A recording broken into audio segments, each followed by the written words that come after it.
السلام علیکم ګران دوستانو، په دې هیله چې ټول به راته روغ او جوړ یاستئ. زه همایون مخلص یم او تاسو مخلص سکلز یوټیوب چینل ګورئ. ګرانو دوستانو، په تېره ویډیو کې تاسو ته ما د جمیل اکاونټ مکمل طریقه درښودلې وه چې څنګه موږ کولی شو د جمیل اکاونټ جوړ کړو. خو ګران دوستانو، په هغې طریقه کې موږ د جمیل اکاونټ بې نمبره جوړ کړ. نو په نننۍ ویډیو کې تاسو ته دا طریقه درښایم چې څنګه موږ کولی شو د جمیل په اکاونټ کې د خپلې خوښې د موبایل نمبر پکې ور اضافه کوو. نو ګران دوستانو، ویډیو تر پای پورې وګورئ، ویډیو مه سکیپ کوئ تر څو دغه طریقه تاسې هم پوره زده کړئ.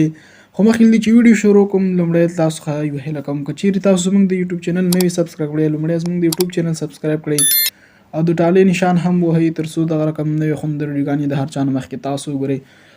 زه د ویډیو په طرف ویډیو شروع کوم. نو تاسو به راشئ، په خپل موبایل کې باید هغه جمیل به راخلاص کړئ، جمیل اپلیکیشن. کله مو چې جمیل راخلاص کړو، تاسو به دغه رقم صفحه راوړي. دغه جمیل ما جوړ کړی دی، زما جمیل دی پخوانی. نو دغلته چې کوم دغه نشان دی په هغې به کلیک وکړئ، تاسو ته به دغه رقم یوه صفحه راوړي. نو زه غواړم دغه پاس کوم جمیل دی په هغې کې د خپلې خوښې د موبایل نمبر ور اضافه کړم تر څو دغه جمیل زه محفوظ وساتم. که چیرې زما نه بیا پاسورډ هیر شي، زه کولی شم په دغه نمبر باندې بیا خپل پاسورډ ایستی شم. څه مشکل پکې راوځي، بیا زه کولی شم په دې نمبر باندې ټول مشکلات حل کړم. نو لومړی به تاسو دغلته مینیج یور ګوګل اکاونټ په هغې به دلته کلیک وکړئ. نو لږه انتظار ورته وکړئ، تاسو ته بله صفحه راوړي، تاسو ته به دغه رقم یوه صفحه راوړي. ګورئ ګران دوستانو، دغلته یې پاس لیکلي دي چې هوم او ورپسې لیکلي دي چې پرسونل انفارمیشن.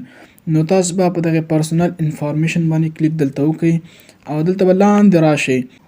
دلته ګورئ تاسو ګران دوستانو، ته لیکلي دي چې پون او ورپسې لاندې لیکلي چې اډ ریکوري پون ټو هیلپ کیپ یور اکاونټ سکیور.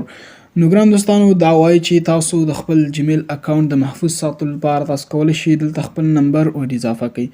نو تاسو په همدغې باندې دلته کلیک وکړئ. نو تاسو به دغه رقم یوه صفحه راوړي. دلته پاس تاسو ګورئ، دلته په شنه خط لیکلي دي چې اډ ناو. نو په همدغې به دلته کلیک وکړئ.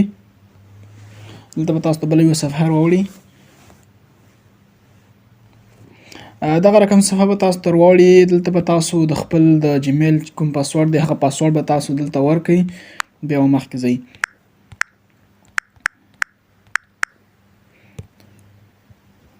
ما پکې خپل پاسورډ ورکړ، اوس به ماته بله صفحه راوړي. زه اوس هلته کولی شم د خپل موبایل نمبر پکې ورکړم. دغه صفحه به تاسو ته راوړي، بیا به په همدغې اډ ناو چې دا پاس لیکلی دی په همدغې به دوباره کلیک وکړئ.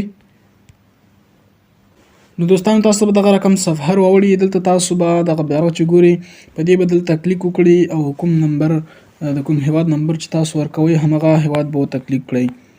نو زه راځم دغلته فرانس ګورم، ما سره فرانسوي نمبر دی. دلته به راشم، دغه فرانس چې کوم دا به انتخاب کړم او دلته به همغه نمبر په دې کې پیسټ کړم. کله مو چې نمبر پیسټ کړ، پکې دلته لاندې نیکسټ باندې به کلیک وکړئ او دلته به دا ګیټ کوډ چې لیکلی په د هغې به دلته کلیک وکړئ. نو اوس تاسو موبایل نمبر ته یو کوډ ځي، هغه کوډ به دلته پکې ورکړئ.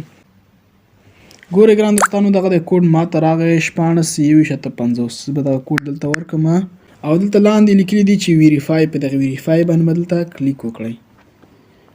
نو ګران دوستانو، ستاسو د موبایل نمبر چې دی دغه دی، ګورئ ګران دوستانو کې دې کې ویریفای شو. نو تاسو اوس هیڅ مشکل نه لرئ کلم چې جمیل پاسورډ د نه هیر شي یا بل څه مشکل پکې راوځي. تاسو اوس کولی شئ چې په دغه نمبر باندې هر څه وکړئ. که چیرې مې ویډیو خوښ شوي ضرور لایک او د ملګرو سره شیر کړئ. تر بلې ویډیو مو په الله سپارم. ښه وخت او ښې چارې.